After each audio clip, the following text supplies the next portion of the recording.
이제 오늘 우리에게 주시는 하나님의 말씀입니다. 레위기 19장 9절로 10절 말씀입니다. 레위기 19장 9절로 10절까지 말씀입니다.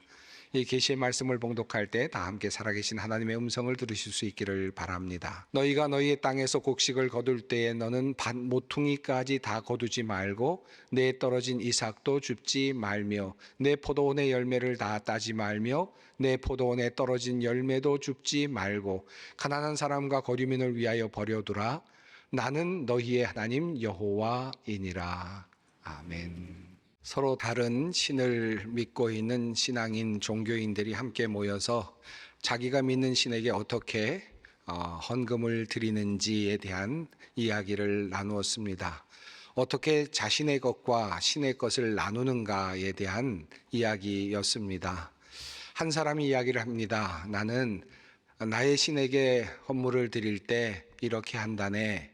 한 가운데 밑줄을 하나 쭉 그어놓고는 내가 하늘로 모든 재물을 올려드리면서 나의 신에게 말한다네. 하나님, 내 것은 왼쪽으로 남겨주시고 또 오른쪽으로 떨어지는 것은 하나님의 것입니다 라고 하늘로 높이 던지면 내 것에 떨어진 것은 내가 갖고 또 오른쪽에 떨어진 것은 하나님께 드린다네 라고 이렇게 이야기를 했습니다.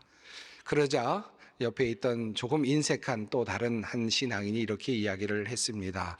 나는 내가 들어갈 만한 조그마한 원을 하나 그려놓고는 그리고는 하늘로 나의 재물을 올려드리면서 말한다네. 하나님, 나의 것은 원 바깥에 떨어지게 해주시고 하나님의 것은 원 안에 들어가게 해주십시오 라고 그렇게 기도를 하고 원 안에 들어간 것만 하나님께 드린다네 라고 이렇게 이야기를 합니다. 그러자 두 사람의 이야기를 듣던 또 다른 한 사람이 두 사람을 핀잔을 주면서 말을 합니다. 자네들은 믿음이 약하구만 라고 이야기하면서 나는 땅에다가 밑줄을 긋지도 않고 또 원을 긋지도 않는다네. 나는 아무것도 긋지를 않는다네. 나는 하늘로 완전히 하나님께 온전히 올려드린다네. 그러면서 나는 하나님께 기도한다네. 하나님의 것은 하늘에서 받으시고 조금만 저에게 땅으로 내려주십시오 라고 하면 대부분 다 땅으로 떨어진다네. 나의 하나님이 나에게 다 주신다네. 이렇게 이야기를 했다고 합니다. 현대판 탈무드 유머에 나오는 이야기인데요.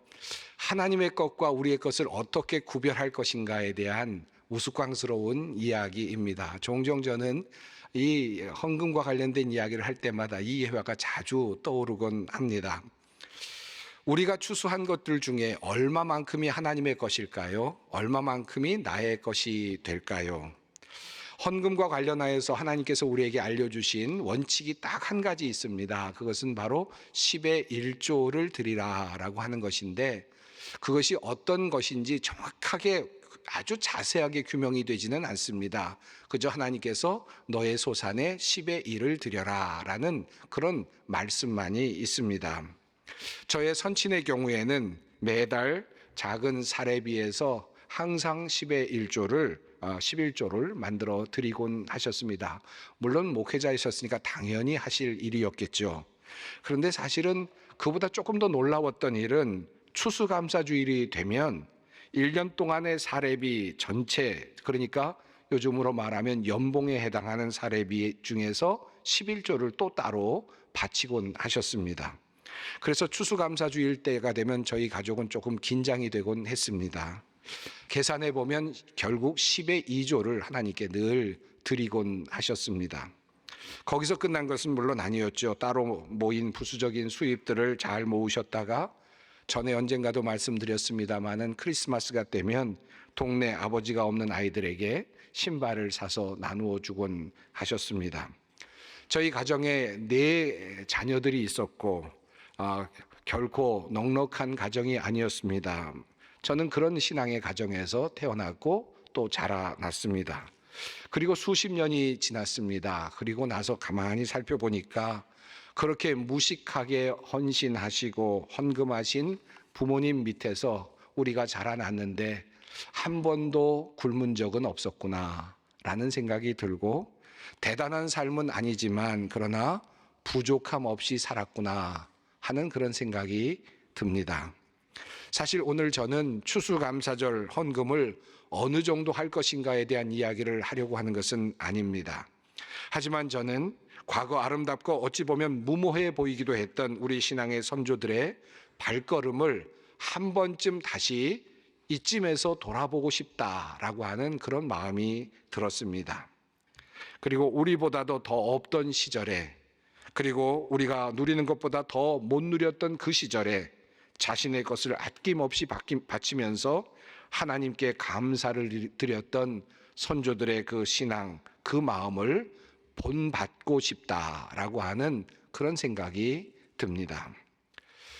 옛날 일입니다. 제가 처음으로 목회를 시작할 때 일인데, 처음 목회를 시작할 때 저희 아버님께서 첫 목회는 아버지와 함께 한 1년만 하자라고 하셔서 제가 아버님께서 목회하시던 그곳에서 1년간 영유아 유치부를 맡아서 1년 동안 전도사로 봉사를 하고 그 다음에 이제 다른 사역지로 나갔더랬습니다. 그래서 아버님께서 목회하시는 것을 1년 동안 주위에서 자세히 살펴볼 기회가 있었습니다.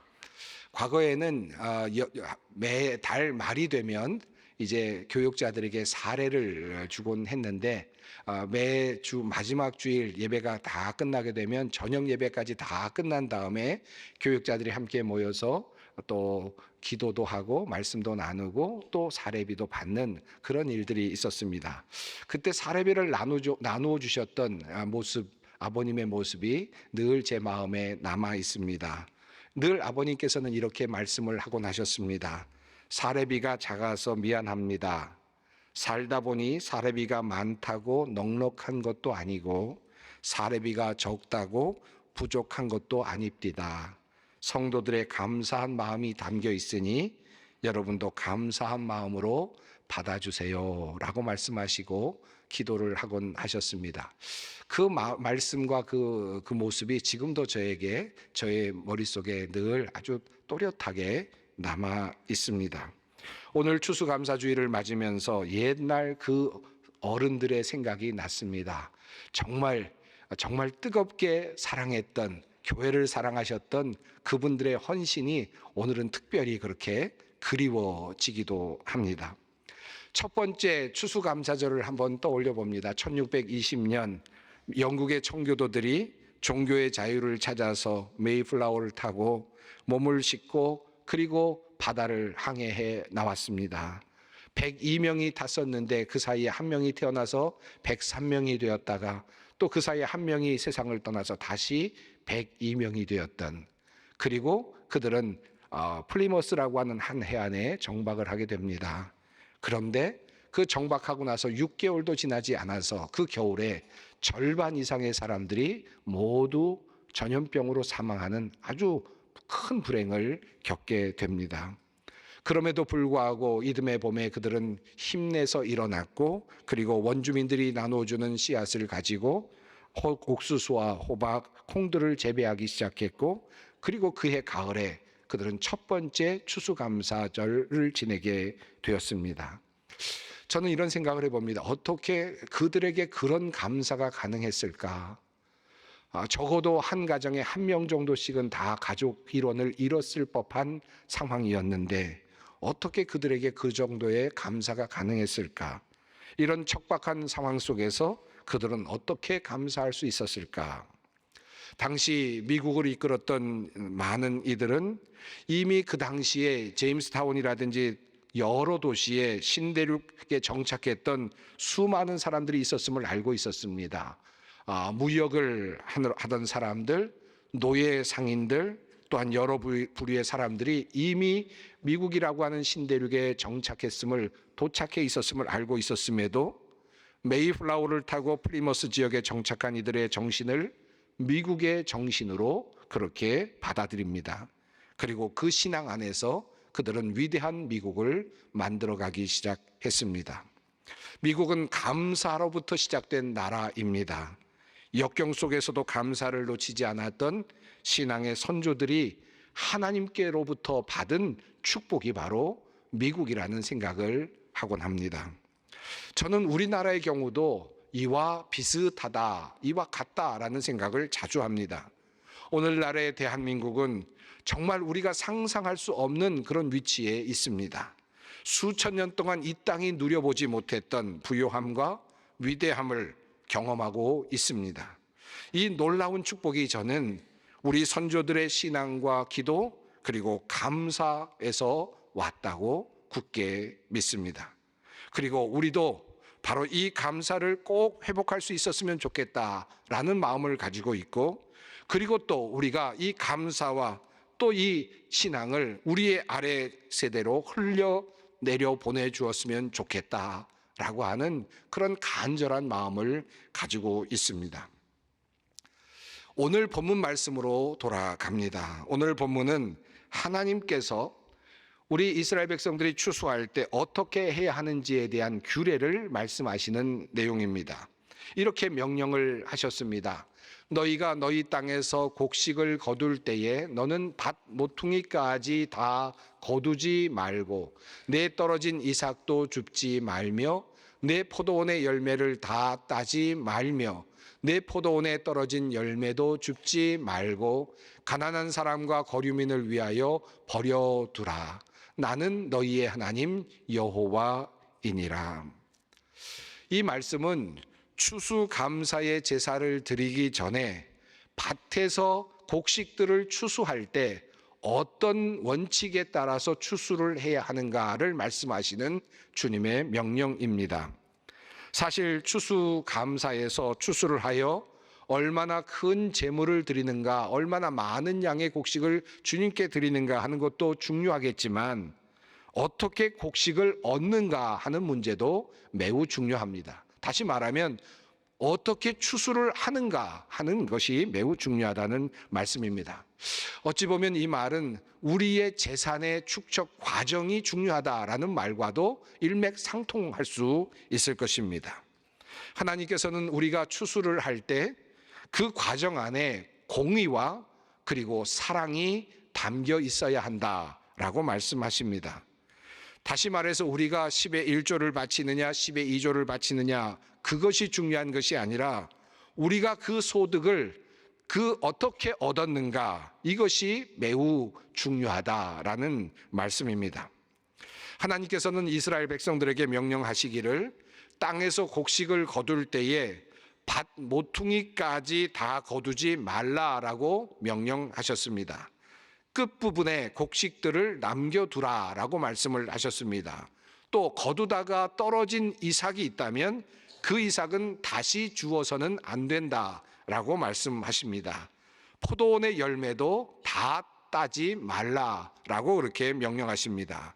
그리고 그렇게 남겨진 것들은 거류민들과 가난한 자들의 몫이 될 것이다 라고 그렇게 말씀을 하셨습니다. 이런 사람도 혹시 있었을지 모르겠습니다. 밭에서 소출을 얻을 때 곡식 한 알 한 톨도 남김없이, 하나도 남김없이 다 모아서 다 쌓아놓고 그것의 10의 1조를 정확하게 하나님께 바친 사람도 혹시 있었을지 모르겠습니다. 상대적으로 본다면 밭 모퉁이에 곡식단을 남겨두고 또 여기저기에 남은 부분들을 그저 남겨둔 채로 그 곡식들을 모아서 10의 1조를 드리는 사람보다 11조의 양이 훨씬 더 많았을지도 모르겠습니다만은, 그러나 이것은 하나님께서 원하시는 방법이 아니었다라고 하는 것입니다. 다 거두지 말고 곡식단들을 일부 남겨두라라고 하는 하나님의 명령입니다. 그러면 이런 생각이 또 들 수도 있습니다. 아니, 그러지 말고 곡식단을 모두 거두어서 그중 일부를 가난한 사람들에게 그리고 거류민들에게 직접 나누어 주면 좋지 않겠느냐, 그냥 남겨두지 말고 직접 잘 거두어서 직접 배분하면 훨씬 더 효과적이지 않겠느냐라고 반문하시는 분이 있을지도 모르겠습니다. 또 그렇게 되면 나누어 주는 사람에게 기쁨도 있을 것이고 훨씬 더 기분 좋게 그렇게 나눠줄 수 있지 않겠느냐라고 그렇게 반문하실 수도 있겠습니다. 그러나 하나님께서는 곡식단을 남겨두라고만 말씀을 하십니다. 또 이런 생각이 들 수도 있습니다.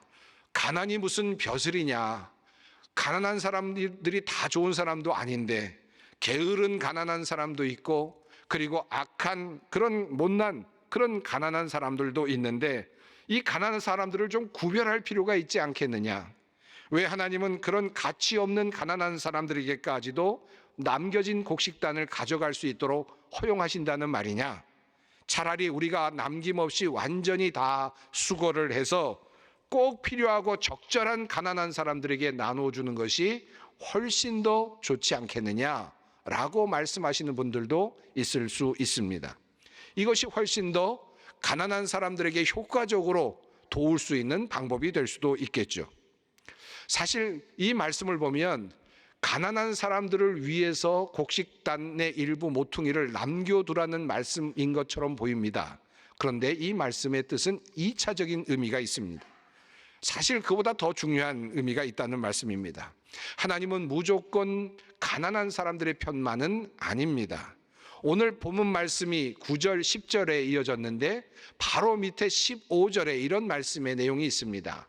너희는 재판할 때 불의를 행하지 말며 가난한 자의 편을 들지 말며 세력 있는 자라고 두둔하지 말고 공의로운 사람을 재판할지며. 여기 보면 재판을 할 때 가난한 사람이라고 불쌍히 여겨서 그 사람의 편을 들지 말라는 것입니다. 오직 공의로 정의롭게 판단하라라고 하는 말씀입니다. 부자라고 호의를 베풀지도 말 것이지만 가난하다고 호의를 베풀어서도 안 된다라고 하는 말씀이 주님의 말씀입니다. 그러니까 하나님은 가난한 사람들의 편이 되셔서 가난한 사람들만 위해서 이 일을 말씀하신 것은 아니라는 것입니다. 왜 그렇다면 하나님은 차라리 곡식을 거두는 사람이 모두 거두어서 가장 적절하게 가난한 사람들에게 나누어 주는 것을 말씀하지 아니하시고 누구나 가져갈 수 있도록 그냥 남겨두라고 그렇게 말씀을 하셨을까요? 이것은 가난한 사람을 어떻게 구제할 것인가의 문제가 하나님의 관심사가 아니라 그것은 2차적인 관심자이고, 실은 보다 더 근본적인 하나님의 관심사는 추수 제물을 바치는 사람의 문제이기 때문입니다. 추수의 과정에는 분명 가난한 사람들의 배려가 이미 담겨 있기는 하지만 그보다 더 중요한 것은 바치는 사람의 태도, 바치는 사람의 마음이라는 것입니다. 이 부분을 조금 더 분명하게 할 필요가 있습니다. 오늘의 본문이 있는 레위기 19장은 이렇게 시작이 됩니다. 여호와께서 모세에게 말씀하여 이르시되 너는 이스라엘 자손의 온 회중에게 말하여 이르라. 너희는 거룩하라. 이는 나 여호와 너희 하나님이 거룩함이니라. 레위기 19장은 이스라엘 백성들에게 너희는 거룩해라. 내가 거룩한 것처럼, 하나님인 내가 거룩한 것처럼 너희도 거룩하여라 라고 하는 말씀을 서두로 하면서 이어지는 내용입니다. 그리고 이어지는 모든 말씀들은 어떻게 너희가 거룩하게 될 것인가에 대한 내용들입니다. 첫 번째로 우선 부모를 공경하고 그리고 안식일을 지키라고 하는 명령을 주시죠. 너희 각 사람은 부모를 경외하고 나의 안식일을 지키라 라고 말씀하시면서 나는 너희의 하나님 여호와이니라, 거룩한 여호와다 라고 하는 의미의 말씀을 하십니다. 거룩하신 하나님을 본받기 위해서 안식일을 지키고 부모를 경외하는 것이 필요합니다. 그리고 이어지는 내용은 신상을 만들지 말고 우상을 만들지 말고 그리고 온전한 제사를 드리라는 말씀이 이어집니다. 모두가 다 거룩한 백성이 되게 하는 하나의 방법들입니다. 그리고 그 다음에 이어지는 내용이 바로 오늘 본문 말씀입니다. 밭에서 난 곡식을 거두어 드릴 때에는 밭 구석구석까지 다 거두어 드려서는 안 된다. 거두어 드린 다음에 떨어진 이삭을 주어서도 안 된다. 이 말씀이 이어집니다. 즉 이 말씀은 이스라엘 백성이 어떻게 하나님 앞에서 거룩하게 될 것인가에 대한 내용이라는 말씀입니다. 가난한 사람들을 배려하라는 말씀 같지만 그보다 더 중요한 내용은 너희 이스라엘 백성들이 추수한 것을 바치는 너희들이 거룩하게 되어야 한다라고 하는 말씀입니다. 그렇게 거룩하게 사는 방법이 바로 곡식단을 다 거두지 말고 이삭을 줍지 말라라는 명령입니다. 하나님께서 재물과 관련하여서 거룩하게 사는 법을 가르쳐 주신 매우 중요한 드문 관점이기도 합니다. 가난한 자를 어떻게 도울 것인가에 대한 하나님의 구체적인 고민이 담겨 있는 명령이라기보다는 하나님의 백성인 너는 어떻게 거룩하여질 수 있는가, 재물과 관련하여서 추수한 곡식들과 관련하여서 너희는 어떻게 거룩하여질 수 있는가에 대한 내용을 말씀하시는 것입니다. 즉 하나님의 말씀의 핵심은 이것입니다. 내가 이제 추수하는 모든 곡식단들 중에서 일부는 너의 것이 아니다라는 것을 인정하라라는 말씀입니다. 이것을 인정하는 것이 바로 거룩에 닿는 것이라는 것입니다. 내가 지금 추수하는 모든 곡식단이 있습니다. 물론 나의 농장입니다. 나의 밭입니다. 그런데 일부를 남겨두어야 합니다. 왜요? 그것은 나의 것이 아닙니다. 내가 열심히 노력했습니다. 열심히 가꾸었습니다. 그럼에도 불구하고 그 단은 남겨두어야 합니다. 왜요? 이것은 내 것이 아닙니다. 하나님의 것이 될 수도 있고, 가난한 어떤 사람의 것일 수도 있고, 또 어떤 지나가던 사람의 것이 될 수도 있습니다. 그러나 내 것은 아닙니다.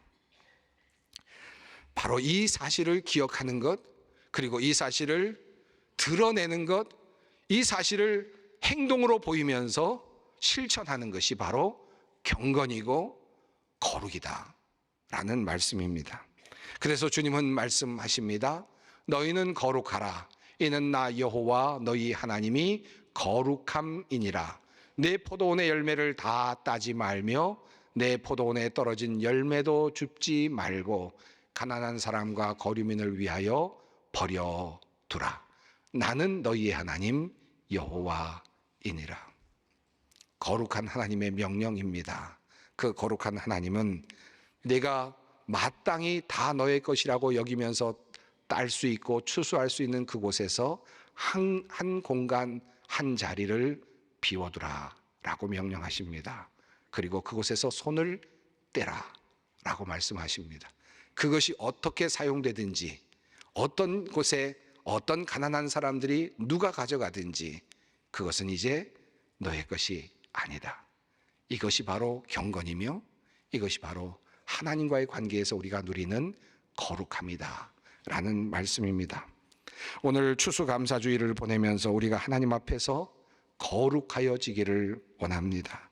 나와 하나님, 내가 얻은 재물과 곡식과 하나님과의 관계를 생각하면서 이것은 내 것이 아닙니다 라고 내어놓을 수 있는 거룩이 바로 진정한 거룩의 모습입니다. 오늘 이 마음으로 주님께 바치고 드리는 감사의 예배가 되기를 바랍니다. 함께 기도하겠습니다. 사랑의 하나님, 지난 시간 우리와 함께 하시고 우리를 도우심을 감사드립니다. 오늘 우리가 이렇게 생명을 가지고 주님 앞에서 찬양하며 기도할 수 있음이 은혜입니다. 내가 얻은 소산을 들고 주님 앞에 섭니다. 거룩한 감사자가 되기를 원합니다. 내 것이 아닙니다 고백하며 주님께 감사의 제물을 들고 성전으로 올라간 이스라엘 백성과 같이 오늘 우리도 그런 마음으로 내 것을 나누며 기쁨으로 감사의 찬양을 노래하게 하옵소서. 예수님의 이름으로 기도드립니다. 아멘.